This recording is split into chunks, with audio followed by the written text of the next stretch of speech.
Assalamualaikum warahmatullahi wabarakatuh. Ya, Mbak Mira. Oke, Waalaikumsalam warahmatullahi wabarakatuh. baik, Semangat Ustazah. pagi, Insya ceria, Allah. bersyukur. Oke, Ustazah, ini Tausiah Mutiara Pagi hari ini membahas tentang ihsan, konsep untuk berbuat baik. Ya, Ya, saya persilakan Ustazah untuk mukadimahnya terlebih dahulu. Seperti biasa nanti juga ada sesi tanya jawab ya bersama dengan pendengar Pro 1. Monggo silakan Ustazah. terima kasih Mbak Mira dan seluruh pendengar Mutiara Pagi RRI Malang di mana saja berada. A'udzu billahi minasyaitonir rajim. Bismillahirrahmanirrahim. Allahumma salli wa sallim ala Muhammadin wa ala alihi wa ashabi wa sallim ajmain. La hawla wa la quwata illa billahil adil adim. Raditu billahi rabba wa bil islami dina wa bi Muhammadin nabiyya wa rasulah. Rabbi zidni ilma warzuqni fahma. Ya ayyuhalladzina amanu taqullaha haqqa tuqatih wa la tamutunna illa wa antum muslimun. Alhamdulillah, syukur kehadirat Allah Subhanahu wa taala atas segala limpahan nikmat dan karunia-Nya kepada kita semua pada pagi hari ini. Alhamdulillah cukup cerah, Selasa 5 November 2024, insya Allah bersamaan dengan 3 Jumadil Awal 1446 Hijriah. Nikmat yang begitu besar yang tak ternilai ini yang kita terima, insya Allah utamanya berupa iman, Islam. Semoga saja semuanya sehat.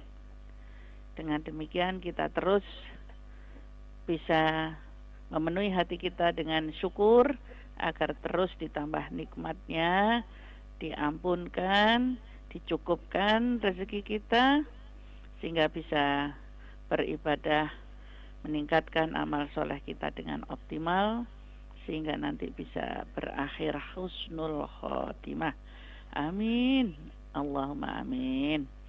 Salawat salam senantiasa terlimpah kepada yang mulia, yang terkasih junjungan kita Nabiullah Muhammad sallallahu alaihi wasallam yang telah membimbing kita menunjukkan jalan yang hak dan mana yang batil sehingga kita bisa terus istiqomah menjalankan syariat dan sunnah.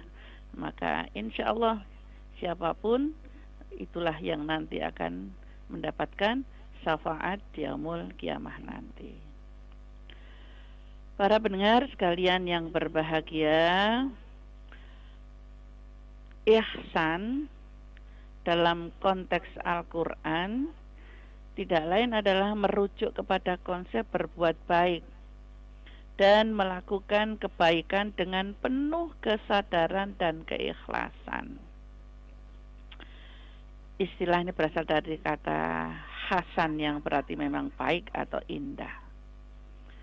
Itulah yang memang banyak sekali dituangkan oleh Allah Subhanahu wa taala di dalam Al-Qur'an. Seperti di An-Nahl, surat An-Nahl ayat 90. A'udzu billahi minasyaitonir rajim. Bismillahirrahmanirrahim. Innallaha ya'muru bil adli wal ihsani wa ita'i dzil qurba wa yanha 'anil fakhsya'i wal munkari wal baghi ya'idukum la'allakum tadhakkarun. Sesungguhnya Allah menyuruh berlaku adil, berbuat kebajikan dan memberikan bantuan kepada kerabat. Dia juga melarang perbuatan keji, kemungkaran dan permusuhan. Dia memberi pelajaran kepadamu agar kamu selalu ingat. Maka para pendengar sekalian, jadi berbuat baik, ihsan itu mencakup segala sesuatu. Perkara yang berkaitan dengan akhlak, ibadah maupun pekerjaan. Sebagaimana juga alladzina yunfiquna fis-sarra'i wad-dharra'i wal kadhiminal ghaidha wal 'afina 'anil nas wallahu yuhibbul muhsinin, yaitu orang-orang yang selalu berinfak baik dalam keadaan sempit maupun lapang, dan orang-orang yang mengendalikan kemurkaannya atau bisa menahan amarah, dan orang-orang yang memaafkan kesalahan orang lain. Allah mencintai orang-orang yang berbuat kebaikan. Nah inilah innallaha yuhibbul muhsinin, bahwa siapapun yang berbuat baik itu akan menjadi kekasih Allah. Kenapa demikian? Karena memang itulah yang telah dituntun dan diatur oleh Allah Subhanahu wa taala. Wala tufsidu fil ardi ba'da islahiha wad'uuhu khaufan wa tama'ah inna rahmatallahi qaribum minal muhsinin. Janganlah kamu berbuat kerusakan di bumi setelah diatur dengan baik. Berdoalah kepadanya dengan rasa takut dan penuh harap. Sesungguhnya rahmat Allah sangat dekat dengan orang-orang yang berbuat baik. Atau juga inilah yang betul-betul menjadi kekasih Allah bagi siapa yang berbuat baik itu, bahwa innallaha la yudhi'u ajral muhsinin. Sesungguhnya Allah tidak menyia-nyiakan pahala orang-orang yang berbuat baik. Demikian juga di surat Al-Kahfi, insyaallah yang senantiasa kita baca setiap malam Jumat itu ya. Innalladzina amanu wa amilus solihati inna la nudhi'u ajra man ahsana amala. Sesungguhnya mereka yang beriman dan mengerjakan kebajikan, kami benar-benar tidak akan menyia-nyiakan pahala orang-orang yang berbuat baik. Itu ada di surat Al-Kahfi ayat 30. Para pendengar sekalian dan Mbak Mira, bahwa dengan perbuatan baiknya seseorang, maka seorang hamba itu akan menjadi kekasih Allah, Masya Allah, dilindungi Allah, dan merasa selalu bersama Allah. Rahmat Allah menjadi dekat, bahkan lebih dari semua itu. Sebagaimana di surat Yunus ayat 26 itu, bahwa lilladzina ahsanul husna wa ziyadah wala yarhaqu wujuhahum fatarau wala dhillah ulaika ashabul jannati hum fiha khalidun. Inilah balasannya bagi para kekasih Allah. Bagi orang-orang yang berbuat baik ada pahala yang terbaik, yakni surga. Dan tambahannya adalah nanti kenikmatan melihat wajah Allah. Wajah-wajah mereka tidak ditutupi debu hitam dan tidak pula diliputi kehinaan. Mereka itulah penghuni surga. Mereka kekal di dalamnya. Masya Allah. Tidak inginkah kita menjadi kekasih Allah, para pendengar sekalian? Karena itulah aspek-aspek penting di dalam ihsan, berbuat baik, itu yang harus kita ketahui bersama adalah harus yang pertama itu kualitas niat. Innamal a'malu binniyat itu ya. Karena ihsan dimulai dengan niat yang tulus untuk berbuat baik. Betul-betul mukhlisina lahuddin. Baik kepada Allah utamanya, diri sendiri, maupun kepada sesama manusia. Bukankah di surat Al-Bayyinah ayat 5 Allah firmankan, wa ma umiru illa liya'budullaha mukhlishina lahuddin hunafa'a wa yuqimus sholata wa yu'tuz zakata wa dzalika dinul qayyimah. Mereka tidak diperintah kecuali untuk menyembah Allah dengan mengikhlaskan ketaatan kepadanya, lagi hanif, yaitu istiqomah, melaksanakan sholat, menunaikan zakat. Itulah agama yang lurus. Jadi awalnya harus betul-betul mukhlisina lahuddin, betul-betul ikhlas taat kita kepada Allah Subhanahu wa ta'ala. Yang kedua, kesadaran yang sebenar-benarnya kepada Allah. Ihsan itu kan sering juga diartikan sebagai beribadah yang seolah-olah kita melihat Allah, walaupun pada hakikatnya kita masih belum bisa melihatnya. Itu yang pernah disabdakan oleh Rasulullah Sallallahu Alaihi Wasallam, ya, di saat bercakapan dengan malaikat Jibril itu mengatakan, mal ihsan qala anta budallaha ka'annaka tarahu fa illam takun tarahu fa innahu yaraka. Diriwayatkan oleh Bukhari. Apakah ihsan itu? Rasulullah Sallallahu Alaihi Wasallam bersabda, engkau beribadah kepada Allah seakan-akan engkau melihatnya, dan jika engkau tidak melihatnya, sesungguhnya ia melihatmu.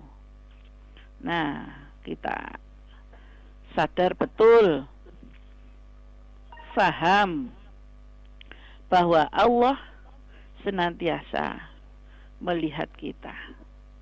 Innallaha bikulli syai'in qadir. Allah meliputi segala sesuatu.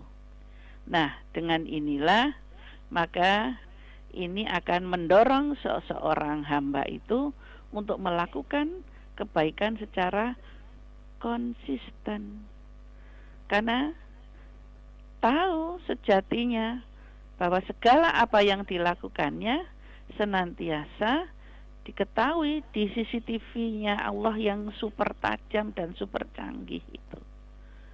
Maka tidak ingin dan tidak bukan kecuali senantiasa kehidupannya berbuat baik. Karena sekecil apapun senantiasa diketahui Allah dan akan dibalasnya. Fama ya'mal misqala dzarratin khairan yarah. Itu kalau buat kecil jahat juga sama. Wa may ya'mal misqala dzarratin syarran yarah. Maka dengan demikian diharapkan akan bisa dilakukan seorang hamba itu selalu berkarya dengan baik.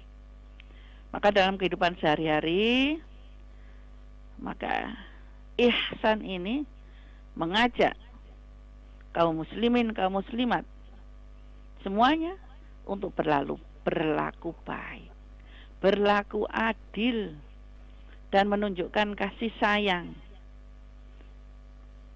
Dan ini semuanya bisa termasuk dalam hal berinteraksi dengan keluarga, teman, dan juga masyarakat luas. Bahkan juga kepada makhluk Allah yang lain berupa hewan, ini juga perlu kita berbuat ihsan kepada mereka itu. Karena kembalinya adalah pada diri kita sendiri. Wabtaghi fima atakallahu daral akhirata wala tansa nasibaka minad dunya wa ahsin kama ahsanallahu ilaika wala tabghil fasada fil ard innallaha la yuhibbul mufsidin. Dan carilah apa yang telah dianugerahkan Allah kepadamu, yaitu pahala negeri akhirat. Tapi jangan kau lupakan bagianmu di dunia. Inilah perintah terus berkarya. Berbuat baiklah kepada orang lain sebagaimana Allah telah berbuat baik kepadamu. Bagaimana kebaikan Allah sungguh tak terbilang, tak terukur kepada kita.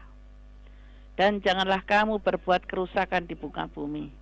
Sesungguhnya Allah tidak menyukai orang-orang yang berbuat kerusakan. Para pendengar sekalian, maka sesi lain dari berbuat baik, ihsan, adalah kepedulian sosial. Yang mana ihsan itu meliputi membantu siapapun yang membutuhkan sesuai dengan kemampuan masing-masing. Memberi sedekahkah atau berkontribusi dalam memperbaiki kondisi sosial di masyarakat. Wa anfiqu fi sabilillahi wa la tulqu bi aidikum ila tahlukah wa ahsinu innallaha yuhibbul muhsinin.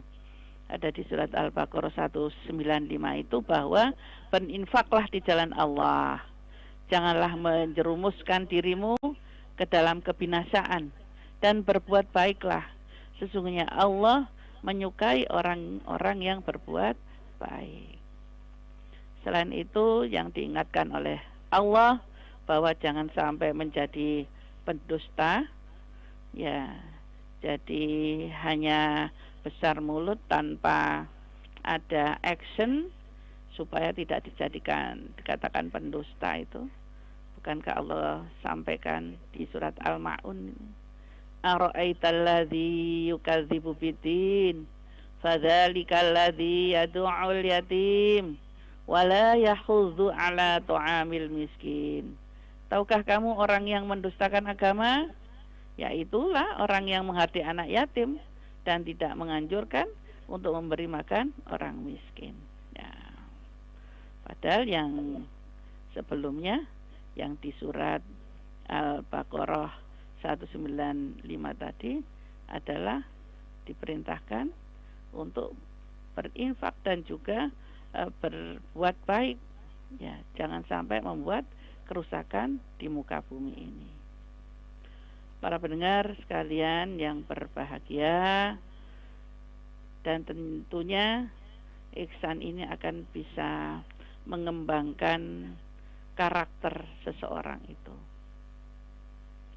untuk menjadi kelompok-kelompok yang ibadur rahman, muhsin, mutakin, ya. Karena terbiasa berbuat ihsan, berbuat baik, maka akhlaknya betul-betul karimah. Menjadi juga orang yang sabar, rendah hati, dan terlebih-lebih adalah pemaaf yang tidak pernah mudah emosional.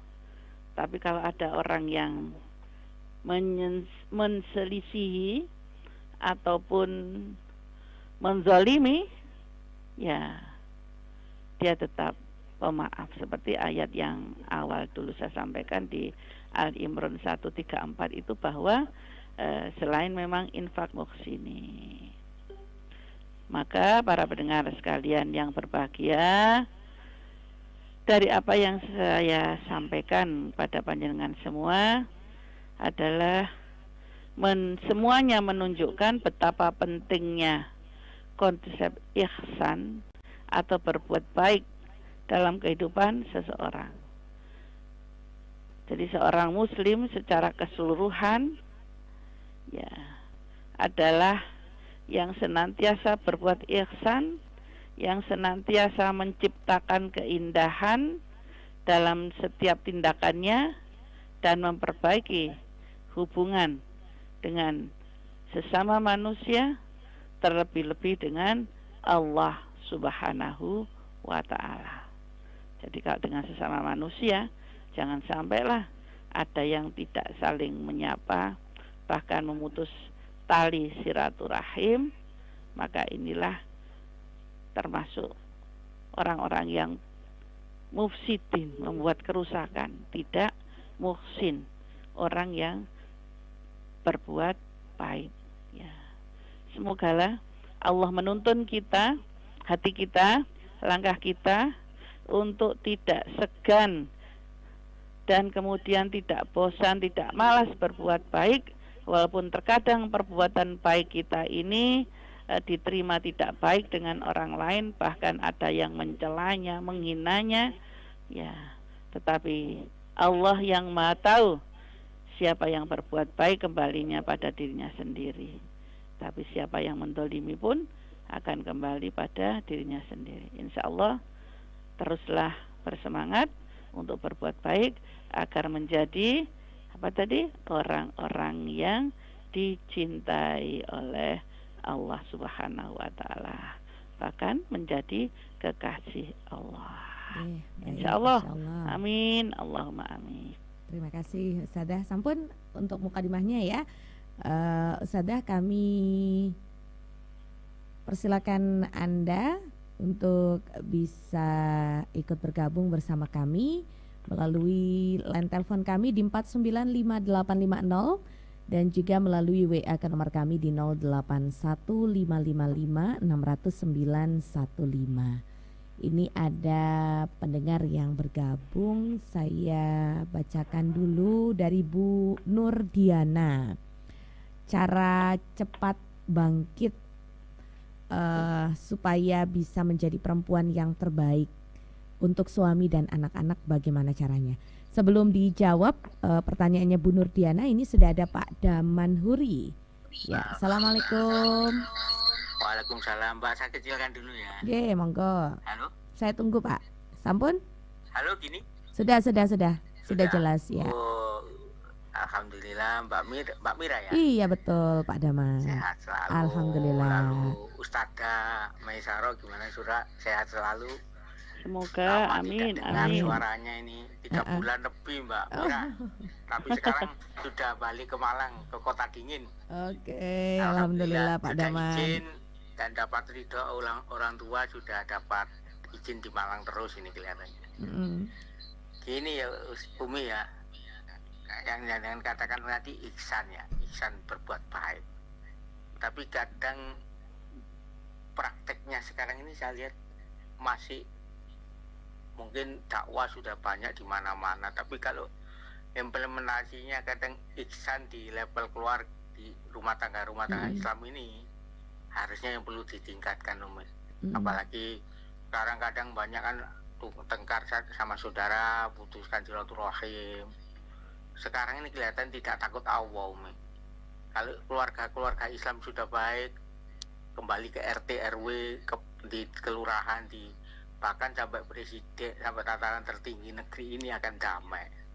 Tapi saya lihat sekarang ini masih belum, Umi. Gimana langkah-langkah Umi seperti Ustadzah, seperti saya juga berbuat untuk gerakan ihsan ini yang baik itu di negeri ini, apalagi sebentar lagi dekati pilkada, kita cari pemimpin yang ihsan.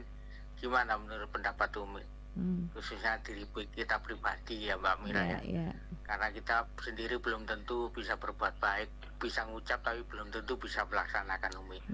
Kita tuh mohon saran dan pendapatnya. Ini insya Allah tidak ada di dengan RRI tersetia lagi, Mbak Mira.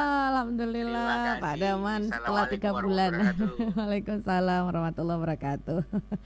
Oke, gimana Ustadzah untuk jawaban yang pertama dari Bu Nurdiana tadi ya?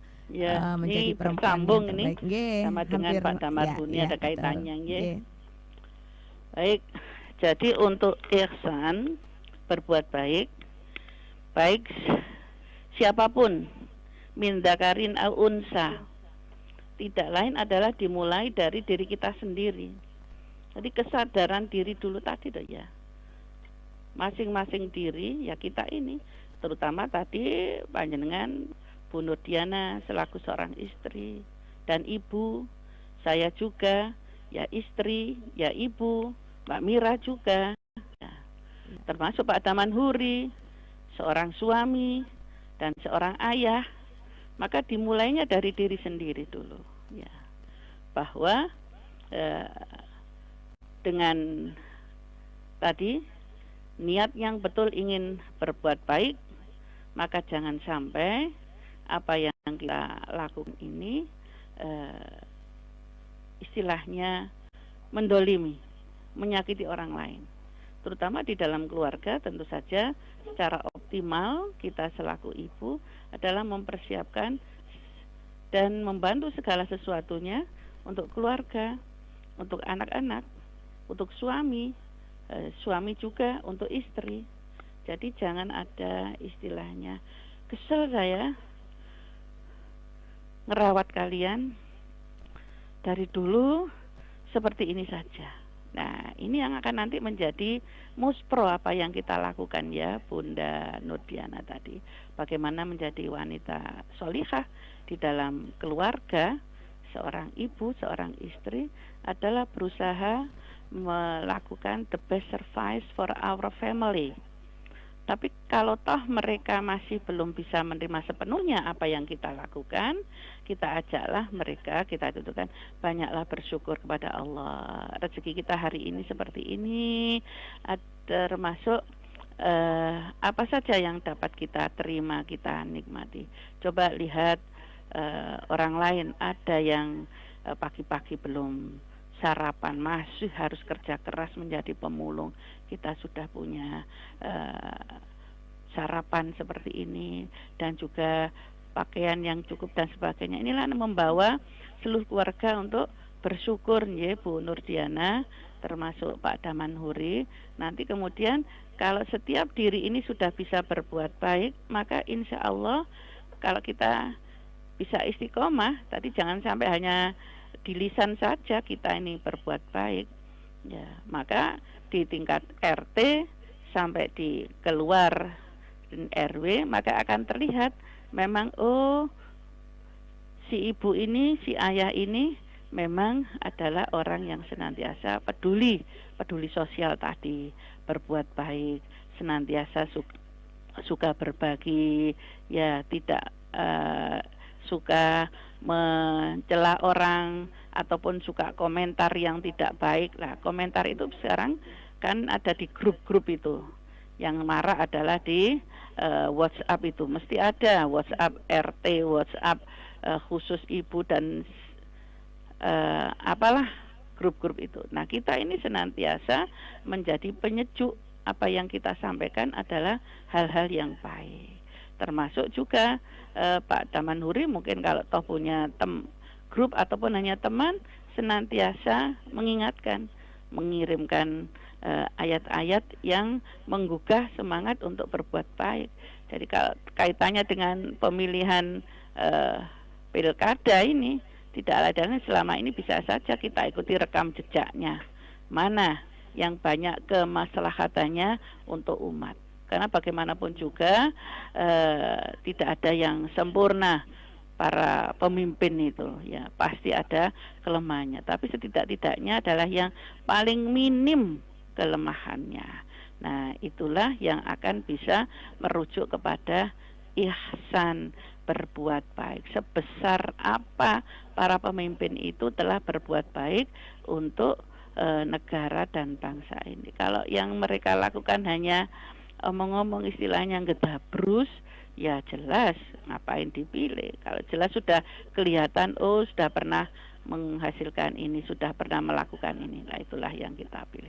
Nah, itu ada kaitannya dengan kualitas diri seseorang menjadi wanita yang solihah atau bapak laki-laki yang soleh, tidak lain adalah dari amalannya masing-masing setiap diri itu.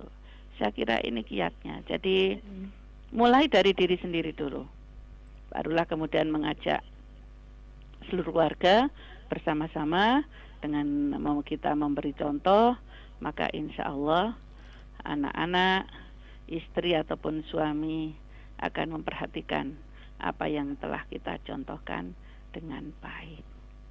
Jadi cerminnya dulu, cermin yang baik, jangan sampai cerminnya ini pecah. Ya. Begitu ya Pak Bu Nurdiana dan Pak Damanhuri. Yeah. Baik, saya buka kembali untuk pertanyaan berikutnya. Ini sudah ada Bu Ning. Ustadzah, maaf kalau pertanyaannya di luar tema. Jadi Bu Ning ini punya saudara baik sekali ke keluarga yang tidak mampu, selalu memberikan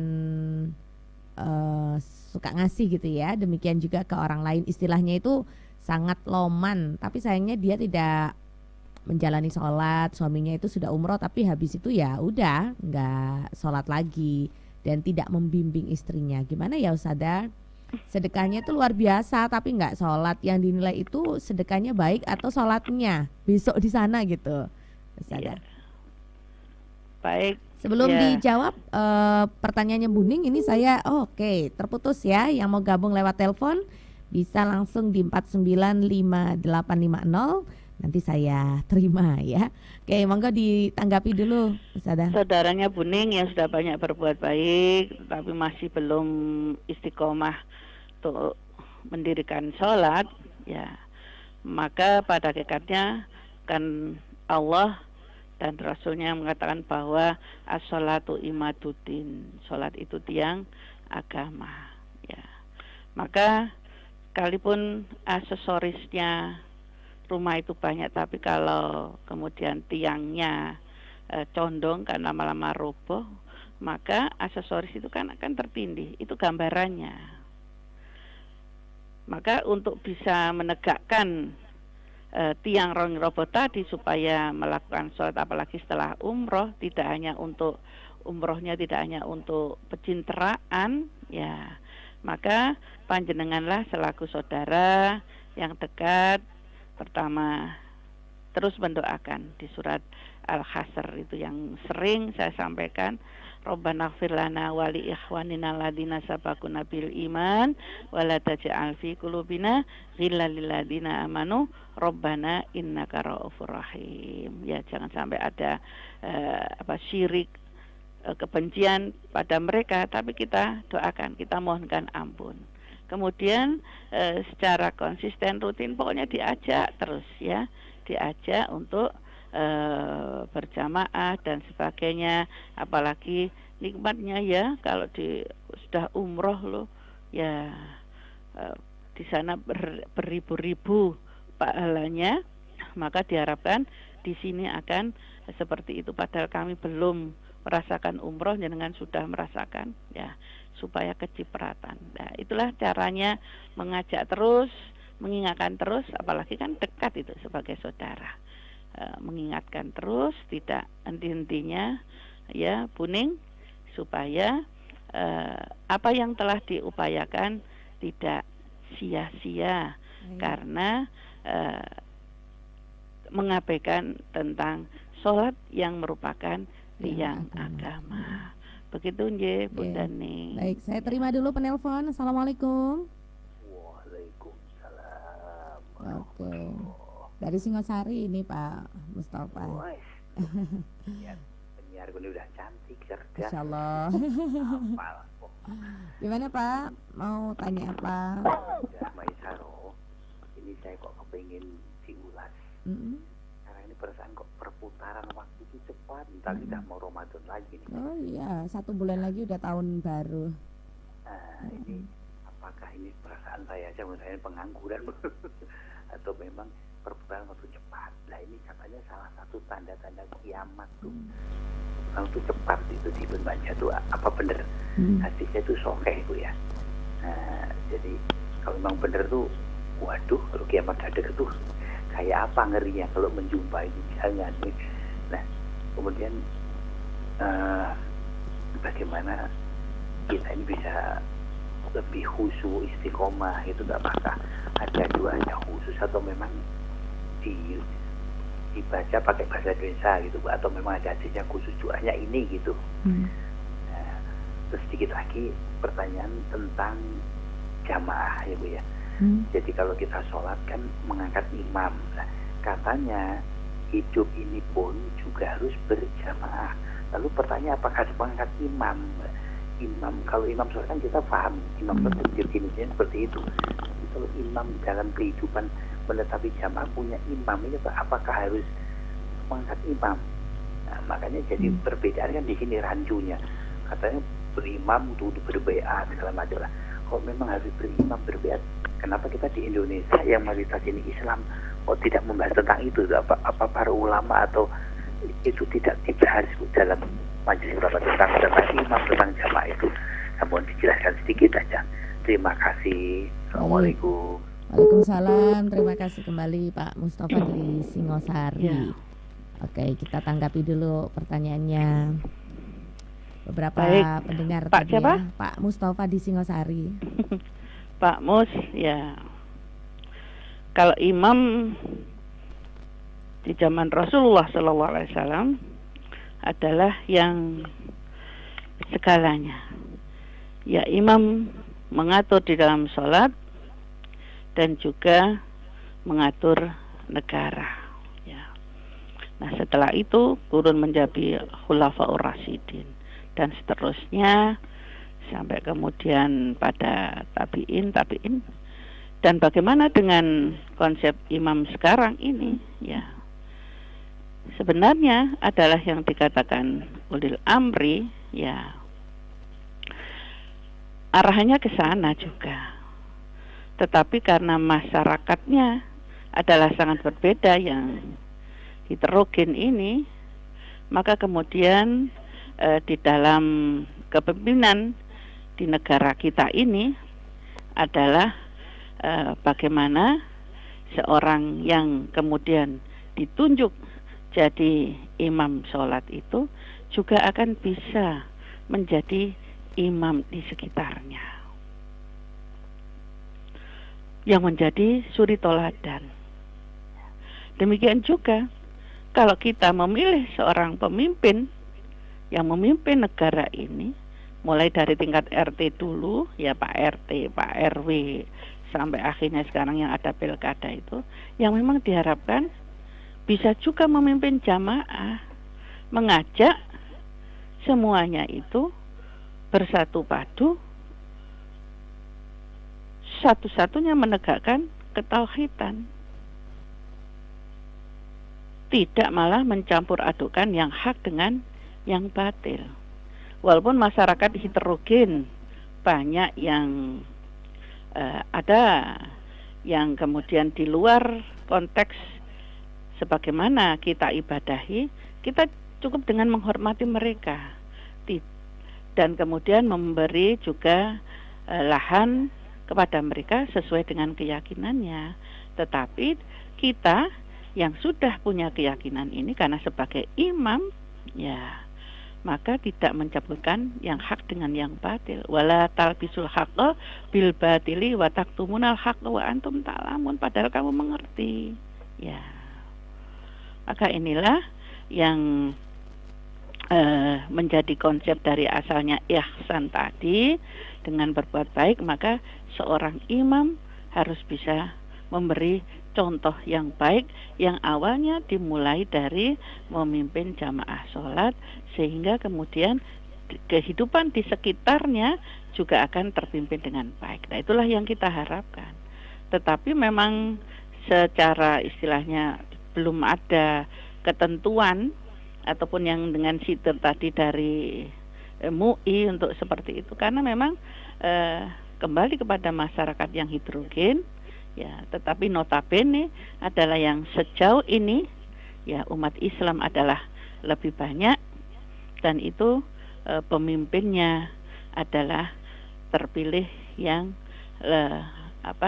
harus seorang muslim, yang sehingga nanti bisa tetap mengayahi dan memberikan rahmatan lil alamin, sebagaimana juga di zaman Rasulullah dahulu, tetap menghormati dan juga tetap memberikan kasih sayang kepada mereka. Karena memang Allah juga perintahkan begitu, la ikraha fiddin, tidak ada paksaan, karena memang jelas qad tabayyana rusdu minal ghoi, sudah jelas antara yang hak dengan yang batil, tinggal mereka memilih saja.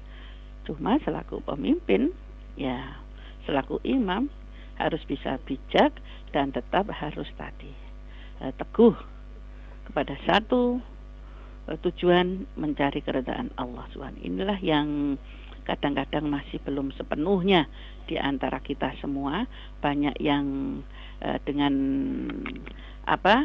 dalih bahwa istilahnya toleransi yang kebablasan, yang tidak bisa mengucapkan lakum dinukum waliyadin, tetapi tetap dicampur adukkan, ya, salawat di gereja ataupun juga selawat dan malah digunakan untuk sama iring-iringan yang pernah kita lihat mengiringi malah patungnya Bunda Maria dan sebagainya. Ini sudah yang tidak benar ya.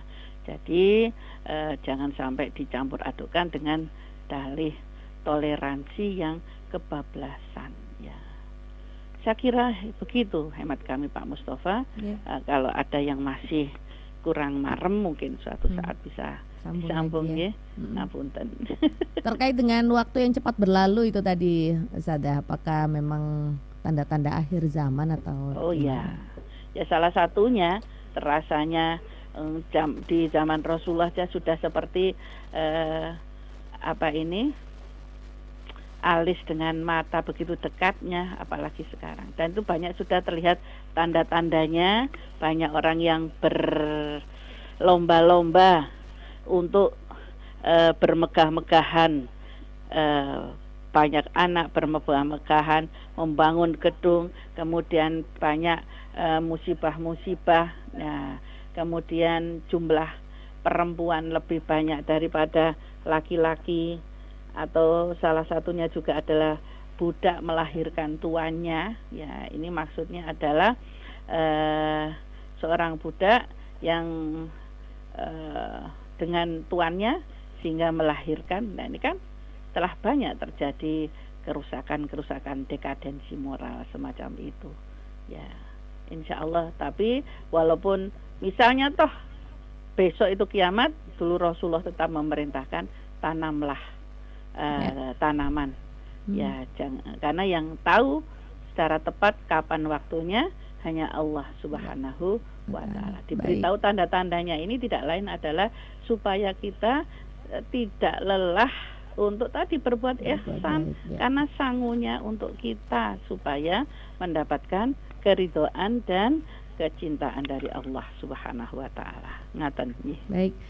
Oke, kita ke pendengar lagi yang bergabung. Bu Sita di Singosari mau tanya, ada orang kontrak di rumah saya sudah setahun nggak bayar, terus pergi nggak pamitan sama saya. Di situ ada barangnya, sudah saya hubungi nggak diangkat, nggak dibalas juga WA-nya. Itu dosa atau tidak? Barangnya yang ditinggalkan boleh nggak kalau saya pakai atau saya kasihkan ke orang? Kalau dipakai apakah saya berdosa gitu dari Bu Sita? Ya, karena tetap itu adalah bukan milik panjenengan, walaupun orangnya belum istilahnya punya utang kepada panjenengan. Ya, mungkin masih karena 1 tahun masih ada udur ini, ya ada sesuatu, ya ditunggu saja, disimpan saja. Sebaiknya begitu. Karena ayatnya kan termasuk utang itu, faidadu usrotin fanadirotin ila maisarah fa anta sodaku in kuntum khairul lakum. Jadi termasuk utang, tunggulah sampai berkelapangan. Mungkin suatu saat. Karena pernah ada kisah itu kan, ya dititipkan terus lupa. Tetapi kalau barang itu orangnya ini kemudian suatu saat kembali, ternyata oleh yang dititipi digunakannya, tetapi adalah kemudian nanti dikembalikan lagi, malah diberikan hasilnya. Ada kisah semacam itu. Jadi kalau seperti itu, insya Allah masih dibolehkan. Istilahnya tidak dibikin habis, tapi dikembangkan, kemudian menghasilkan, dan nanti hasilnya bisa juga untuk orangnya ini. Ya, tetapi kalau itu yang tidak bisa dilakukan, hanya barang-barang kecil disimpan saja, seperti itu. Sampai ditunggu orangnya kembali dan nanti dimintai pertanggungan jawabnya. Ternyata kalau datang tetap tidak bisa dimintai pertanggungan jawabnya, ya panjenengan Bu Sita harus ikhlas wa anta sodaku. Harus diikhlaskan sebagai sedekah tadi. Saya kira begitu, nggih. Mugi-mugi diampuni oleh Allah Subhanahu wa Ta'ala. Ada 2 penanya lagi dari Pak Yudi di Singosari. Ini sudah bergabung. Rasulullah mencontohkan berbuat baik adalah tersenyum atau menyapa orang lain ya. Rasanya sekarang kok semakin sulit dalam kehidupan sosial. Cenderung cuek, masa bodoh, semena-mena. Norma itu sudah hilang. Dari mana dan bagaimana dakwah harus dimulai? Nampaknya cenderung sekularisme mulai dalam kehidupan nyata gitu. Oke, nanti mohon ditanggapi pernyataan ya ini dari Pak Yudi di Singasari, katanya sekarang kok semakin sulit, orang tuh sekarang lebih cuek gitu ya. Kalau dulu kan mungkin ketika ketemu orang senyum, menyapa gitu ya. Kemudian ada pendengar yang lain, nomor akhir 6678. Saya biasanya menyampaikan ilmu di majelis taklim, tapi selalu saja ada yang menghalangi untuk berdakwah. Sayang kalau tidak ada ilmu yang kita terima dari kegiatan taklim. Nah, bagaimana caranya menghadapi orang-orang yang selalu mengganggu tersebut, dan bagaimana supaya orang-orang itu mau mendengarkan, mungkin ya, mau menyimak. Hanya 2 orang saja yang mau menerima kami untuk menyampaikan ilmu ke jamaah. Terus dulu pernah disampaikan doa supaya orang lain lemah lembut ke kita itu apa, di surat apa gitu, Ustazah? Ya, sudah ya. Yes. Pak Yudi, kembali kepada awal tadi saya katakan bahwa ibda binafsik dulu-dululah dari diri kita sendiri dulu. Ya, kalau kita senantiasa memberi contoh senyum, ya kita senantiasa peduli, ya, sehingga nanti akan terlihat bisa menular kepada orang lain, ya. Jadi memang pasarnya, paketnya itu, ya, jangankan orang lain. Anak-anak kita ini menjadi cuek karena apa? Karena asik dengan HP-nya. Coba kalau anak-anak sudah main HP, dipanggil sampai berkali-kali itu, kalau tidak diambil HP-nya tidak akan menjawab. Inilah sistem yang menyebabkan demikian. Karena itulah, ya, dimulai dari diri kita sendiri, kemudian dididik anak-anak kita supaya tidak menjadi orang-orang yang cuek, tidak menjadi orang-orang yang hanya mementingkan diri sendiri. Dan suatu saat kita berikan contohnya, orang-orang yang tidak peduli maka tidak akan juga dipedulikan oleh orang lain. Ya, kita lihat, beri contohnya, kalau ini diawali dengan di keluarga kita. Lihat itu orang yang meninggal, adakah mereka yang berjalan sendiri? Tidak ada kan, harus ada orang lain. Ya, maka itulah berbaik-baiklah dengan orang lain. Ya, kalau tidak bisa berbuat yang lebih-lebih, bisa memberi, berilah hanya dengan senyuman dan sapaan sebagai tanda kasih sayang kita. Kita mulai dari kita aja, Pak. Ya. Jadi nanti diharapkan dengan doa-doa kita akan bisa tertular kepada yang lain. Ini memang pasarnya demikian, maka lewat media sosial yang bisa kita lakukan, ya, lewat WhatsApp ataupun tidak-tidaknya ya lewat streaming RRI ini, semoga masih bisa mewarnai di sekitar kita. Hamba Allah, ya, jangan berhenti untuk berbuat. Saya dulu juga demikian, walaupun istilahnya hanya sedikit, tapi saya masih teruskan saja. Akhirnya hanya aja beberapa saja yang ikut, ya monggo. Karena saya melihat itu ada di tokoh pimpinan Pondok Gontor mengatakan, ya, saya akan tetap memberikan ilmu, mengajarkan ilmu kepada siapapun yang mau datang kepadaku. Kalau toh akhirnya tidak datang kepadaku, maka saya akan tetap berdakwah dengan tulisan. Nah, itu semangatnya. Insya Allah itu tulisan Kiai Sahal, ya. Maka itu pun saya ikuti. Jadi bu, cuma sedikit yang datang, betul apa? Monggo kita ini seperti ini. Nah, sedangkan yang lain lewat tulisan mungkin nanti bisa diberikan, masih bisa dibagikan. Siapa tahu, ya, walaupun tidak mau mendengarkan kita, tapi suatu saat Allah memberikan hidayah lewat tulisan-tulisan yang sudah pernah kita tuliskan. Nah, itu coba dibaca bagaimana untuk melembutkan hati seseorang di surat Toha ayat 39 yang terakhir. Ya. Wa alqaitu alaika mahabbatam minni. Begitu, Bunda. Baik. Ustazah, ini karena waktunya juga sudah selesai, saya mohon maaf untuk pendengar yang gabung lewat telepon tadi tidak bisa saya angkat karena keterbatasan waktu, dan alhamdulillahnya juga ini yang respon yang bertanya juga lumayan banyak gitu ya Ustazah, semoga nanti bisa berlanjut. Insyaallah. Baik, ada yang mau disampaikan yang terakhir ini Ya, Ustazah? terima kasih sekali lagi untuk semuanya. Untuk ihsan ini tidak boleh kesel, tidak boleh lelah, tidak boleh bosan, apalagi berputus asa. Seperti hamba Allah yang terakhir tadi ya, terus saja walaupun hanya tinggal 2 orang, ya boleh jadi 2 orang tadi nanti yang bisa mengembangkan kepada yang lebih banyak. Ya, tidak apa-apa, terus saja untuk berbuat baik, karena in aksamtum falaha. Jadi siapa yang berbuat baik kembalinya kepada diri kita sendiri. Dan itulah untuk cara menjadi kekasih Allah Subhanahu wa taala. Namun demikian, mohon maaf atas segala kefakiran dan keterbatasan ilmu kami, Pak Yudi, Pak Mustafa, Pak Daman Huri. Mohon maaf apabila masih ada hal yang kurang marem, ngapunten sanget, mugi-mugi sanes wedal saged dipun lajengaken nggih, ngapunten sanget ya atas kefakiran ilmu kami. La haula wala quwata illa billahil azim.